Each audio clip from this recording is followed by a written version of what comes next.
dan nyalakan loncengnya. Thank you. Happy watching. Hai semuanya, oke. Welcome back to my channel. Nah, selamat datang di channel Nisa Variansyah. Nah, untuk kalian yang belum subscribe, silakan subscribe terlebih dahulu karena aku akan memberikan selalu informasi tentang kesehatan dan gak ada ruginya kalian dapat ilmu tentang kesehatan dan hal-hal simple. Kemudian, selain itu yang udah subscribe, thank you dan selamat menikmati ilmu ini. Nah, pada kali ini kita akan membahas tentang pertolongan awal pada luka bakar, ya kan? Nah, seperti gambarnya tuh, yang paling sering apa ya? Yang paling sering adalah yang terkena knalpot, ya kan? Paling sering tuh, ya kan? Nah, di sini wajah saya emang agak kusam-kusam gitu ya kan? Padahal ya mungkin faktor lightingnya kan. Oke, next kita akan membahas tentang pertolongan awal pada luka bakar. Jangan sampai salah, luka bakar itu dapat menyebabkan jejak atau bekas, ya kan? Nah, sebenarnya apa sih definisi dari luka bakar itu? Hayo, ada yang tahu definisi dari luka bakar? Jadi luka bakar itu adalah luka yang terjadi akibat sentuhan permukaan tubuh dengan benda-benda yang menghasilkan panas. Contohnya, api secara langsung maupun tidak langsung, kemudian pajanan suhu tinggi dari matahari, kemudian listrik maupun bahan-bahan kimia, air panas, dan lain-lain, ya kan?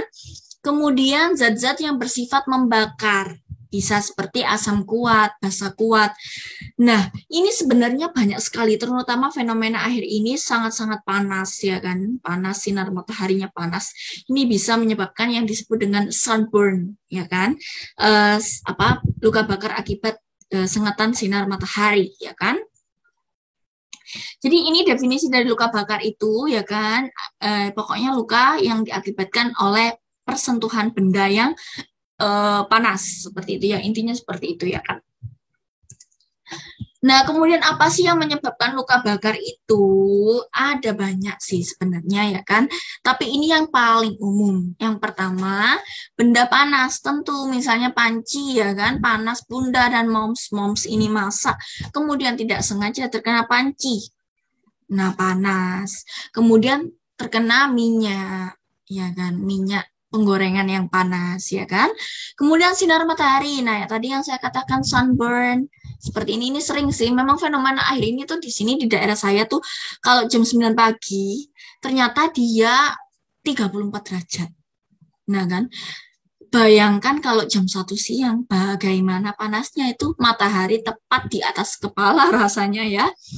Kemudian radiasi, ya kan bisa ini radiasi bisa disebut dengan paparan sinar paparan panas seperti itu ya kan. Kemudian bahan kimia, misalnya bahan kimia tadi seperti ya asam kuat seperti itu ya kan.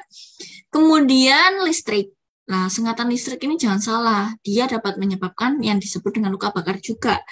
Jadi semua itu nggak selalu kelihatan ya kan, kayak listrik itu nggak selalu kelihatan tapi dia dapat menyebabkan luka bakar. Kemudian yang lainnya tuh sinar matahari, pokoknya yang paling sering itu misalnya air panas. Jadi jangan pernah menaruh air panas sembarangan karena itu memang berbahaya, terutama jika ada anak-anak kecil, ya kan, seperti itu. Oke, next. Nah, ini adalah yang paling sering ya menyebabkan luka bakar. Kita akan membahas luka bakar mayor dan juga luka bakar minor. Nah, ini yang untuk umum aja ya, supaya kita tahu pertolongan pertamanya harus apa ya kan. Luka bakar mayor ya kan, ciri-cirinya luka dalam, kering dan kasar. Terlihat hangus, bercak putih kecoklatan dan hitam. Nah, diameter luka lebih dari 8 cm sudah bisa disebut dengan mayor. Meskipun ada tuh derajat luka bakar, tapi untuk awam nggak perlu tahu itu untuk medis saja. Untuk penanganan pada medis, nanti pemberian rehidrasi seperti itulah. Pokoknya yang kalian tahu apabila lukanya lebih dari 8 cm disebut dengan luka mayor. Nah, pertolongan pertamanya berbeda. Yang pertama, pastikan pasien bernafas ya kan, jika perlu, dan Anda sudah terlatih. Jadi kalian harus tahu gimana cara CPR orang, tahu dia dalam keadaan bernafas atau tidak, seperti itu ya kan. Biasanya kita raba di pada apa ya, pembuluh darah di daerah leher ini gampangannya ya. Kemudian ada denyutnya enggak.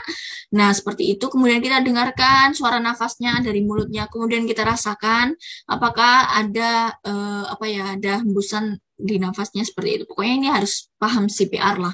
Kemudian lepaskan segala aksesoris yang kedua ya. Apabila ada aksesoris yang di bagian tubuhnya, misalnya dia memakai cincin ataupun dia memakai jam, tapi jangan sampai dicuri ya, Kak.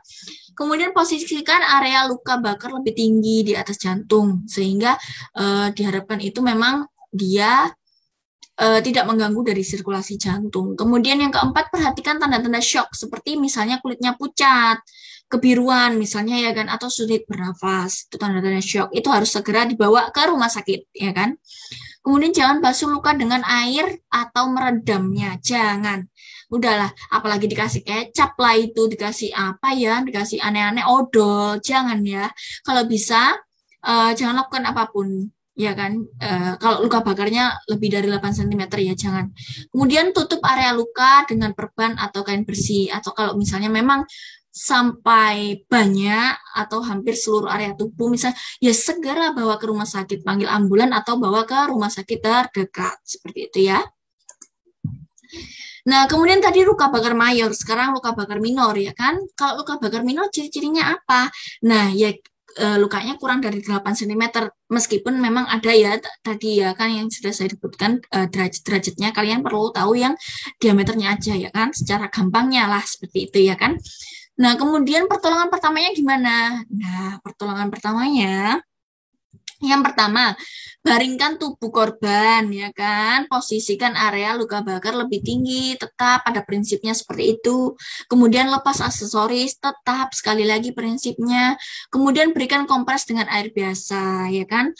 Lakukan sampai sakitnya mereda. Nah, kalau misalnya luka bakarnya itu akibat dari zat kimia atau bahan kimia, itu bisa diberikan air mengalir ya. Nggak usah sekali lagi, nggak usah kecap. Bumbu-bumbu dapur itu nggak usah ya kan. Kecap ataupun apa itu ya, odol, kemudian apa, garam lah apa, itu nggak usah ya kan. Malah nanti malah merusak proses penyembuhan lukanya, ya kan. Jadi cukup diberikan air yang mengalir seperti itu ya, Bun. Oke. Kemudian setelah luka terasa dingin, gunakan lotion tanpa pewangi, ya kan? Seperti itu bisa. Tapi sebenarnya kalau misalnya seperti air mengalir aja udah cukup kok, seperti itu ya kan? Kalau memang lukanya kurang dari 8 cm ya kan? Kemudian jangan pecahkan kulit melepuh ya kan. Jika pecah, bersihkan area dengan air. Nah kan biasanya kan kalau misalnya kena knalpot itu ada yang melentung, apa sih melentung tuh, menggembung atau apa sih, ya pokoknya membesar gitu ya kan kulitnya seperti itu jangan dipecahkan ya. Nah, biarkan dia pecah sendirinya. Nah kan, tapi kalau pecah segera pakai air mengalir. Kemudian tutup luka dengan kain kasa longgar agar kulit yang terbakar tidak tertekan. Jadi dibungkus oleh kain kasa tapi tidak terlalu rapat seperti itu ya kan. Kemudian jika perlu gunakan obat pereda nyeri yang dijual bebas ya kan. Biasanya itu bisa pereda nyeri itu bisa diberikan asam mefenamat seperti itu, diminum aja. Kemudian kalau misalnya memang bisa diberikan bioplasenta sih sebenarnya untuk recovery kulitnya supaya cepat seperti itu. Nah, pergi ke dokter jika muncul gejala-gejala kemerahan, nyeri, demam ya. Kalau demam berarti ada infeksi, segera bawa ke dokter ya. Kemudian kulit yang melepuh, membesar, dan membesarnya lebih dari 5 cm. Dan kemudian bertahan lama, itu segera bawa ke dokter, oke? Oke Bunda, cukup sekian informasi singkat tentang luka bakar dan penanganannya pada fase pertama. Jadi jangan sampai salah melakukan penanganan pada luka bakar.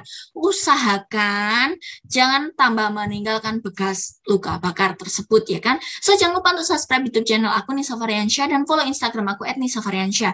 Untuk kalian karena aku bakal sering bagi atau share tentang kesehatan lainnya.